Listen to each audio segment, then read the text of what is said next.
Have you ever played a video game, really enjoyed it the first time around, come back to replay it later and liked it even more? The answer is almost certainly yes, but why? Why do certain games have so much replay value that makes playing them over and over again even more fun than that magical first experience? Well, there are many different factors that come into play here, but there are a few that I would say are more important than everything else. So without wasting your time, let's talk about what makes video games replayable. What better place to start than the single thing that keeps me and many others coming back to so many games: player freedom. The games with the most replay value are often the ones that give the player the most options. On the other hand, the games with little to no player freedom are typically the ones with the least replay value. Being forced to do everything in one specific way can be fine on a first playthrough when everything is still new, but once you've already played through a game, that lack of freedom becomes hard to ignore. Marvel's Spider-Man is probably one of the greatest open world games ever made. It has nearly everything you could ask for, yet it's not replayable at all, and that's because the way you tackle every mission is always the same. During these quests, you are either going to fight a bunch of enemies or sneak past them. There's very little variety when it comes to what you can actually do. What makes up for this repetition at first is how the game's story comes together through these missions. Once you've already played the game and know the story though, all you have left is the gameplay itself, which is honestly pretty monotonous. If Spider-Man had more optional missions, or at least gave the player some freedom in how they progressed through them, the game would have been way more replayable. Then take a look at Red Dead Redemption 2. This is another action-packed and story-driven game from 2018, yet it's so much more replayable than Marvel's Spider-Man, which is in large part because Red Dead 2 gives the player way more freedom. When you go into a town, there are so many different ways you can interact with the NPCs. If you want, you can go around greeting everybody, donating to homeless people, helping random characters accomplish their goals, and making the world a slightly better place. Or if you're a complete lunatic, you can go around antagonizing everybody, hurting them, stealing their stuff, and making the NPCs fear you. If you're nice to everybody, you'll get cheaper prices at most stores. If you're a psychopathic murderer, you'll have more freedom and new dialogue lines in the main story missions. Both of these ways to play the game have a large effect on what happens next, and that choice is completely up to the player. The huge benefit of giving the player so much flexibility is that second playthrough will never be anything like the first. The first time I played Red Dead 2, I was trying so hard to help everyone around me, and in return I got the best ending in the game. But on the second playthrough, I obviously didn't want to do that again, so I decided to make completely different choices. I was playing the same game, the quality was just as good, but I still got a completely new experience. Even in games without a large focus on story, it's incredibly important to have a lot of variety in the way you can play. Sandbox games like Minecraft and Terraria are very obvious examples of this. I know so many people with like 1 billion hours in these games, and that's because those games let you do whatever you want. In your first Minecraft world, you can build a house in the forest and make a small potato farm, and on the next playthrough you can build a castle in the mountains with 10 dogs and whatever this is. Terraria is an even more extreme example because the amount of stuff that game lets you do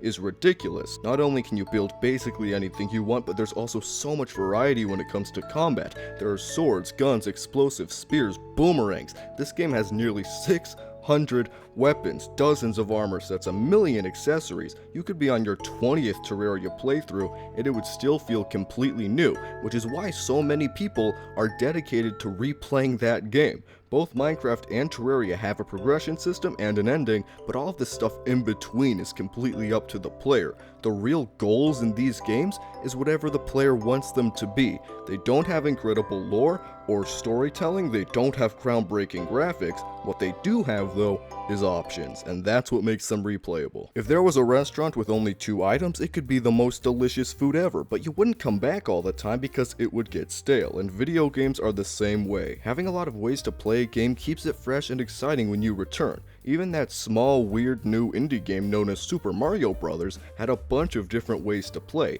Despite the fact that it was a simple, easy 2D platformer at its core, there were a bunch of secrets, multiple ways to get past levels, and even warp pipes which allowed the player to skip certain areas. There's a reason why basically every big company these days is pushing the idea that their games have the most freedom and options for the player. They know that it's one of the biggest factors pushing people to return to their games. Variety and player freedom is not the only factor when it comes to replayability. Another thing bringing people back to these games over and over again is difficult challenges. When a video game is so easy that you can breeze through it without any issues, you might have a fun time, but the replayability simply isn't there. People inherently want to feel a sense of accomplishment when playing a game. Even something as simple as defeating a stupid boss or finishing an annoying quest line can make the player feel really good. When you play an easy game, the initial goal is beating it, and once you've accomplished that, you feel good. There needs to be an incentivizing challenge afterwards though. This comes in many different forms. In most platformers, the game will challenge the player through a bunch of collectibles, whether it be Mario Bros. Wii and those secret golden coins, or Donkey Kong Country Tropical Freeze with those obnoxious puzzle pieces. It doesn't really matter if these collectibles are frustrating to obtain or not.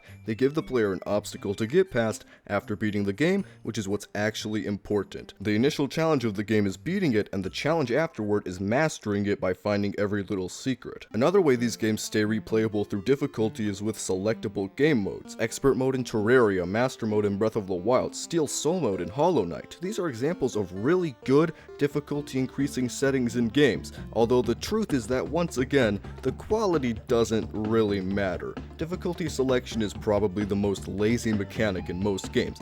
Very few actually put effort into giving these options anything beyond some stat changes. Yet, despite this, harder game settings are a cheat code for most games to become instantly replayable. Nobody cares if the Wind Waker's hero mode only does a few stat changes, because it still makes the game feel fresh on a second playthrough. I think the clearest proof that hard gameplay contributes to replayability would be the success of the roguelike genre. In a typical roguelike game, you will be punished for every mistake. If you die in Dead Cells, for example, not only do you get sent back to the beginning, you also lose all of your items and abilities, which essentially makes your progress meaningless. This sounds annoying, and it is, but it's standard for the roguelike genre. Despite how insufferable this formula is at times, what comes up when you search the most replayable game genre? You want to guess? Roguelike. This is because punishing gameplay and replayability usually go hand in hand. Why do you think those old NES games are so absurdly challenging? It's because they knew that without proper resources, the best way to increase their replay value and keep people playing would be through crazy difficulty. The last major factor that keeps so many games afloat nowadays is pretty obvious: a strong community. Look at all of the most popular games: Minecraft, Fortnite, Valorant, Roblox. These are all games with very good communities. Well, very dedicated communities, at least. Something these games all have in common is that they are very community focused, and therefore have nearly endless player-made content for people to come back to. Minecraft has those fan-made servers with thousands of players, Roblox is all about giving players community-made games, and the Fortnite community is always talking about rumors and the next chapter. Without a strong community, most games would fade into obscurity or become unreplayable. Mod support is one of the most important things for games, especially single-player games. Skyrim is still alive and thriving to this day, in large part because the gameplay is replayable in itself, but in even larger part because it has one of the strongest modding communities ever. A strong community is possibly the most important thing in terms of replayability for online games as well. Team Fortress 2 is like 300 years old now, it never gets updates, and it is still getting 50,000 active players every single day. Why, you ask? Because the community is so tight-knit and dedicated to the game. You know, it's also the best shooter game by far.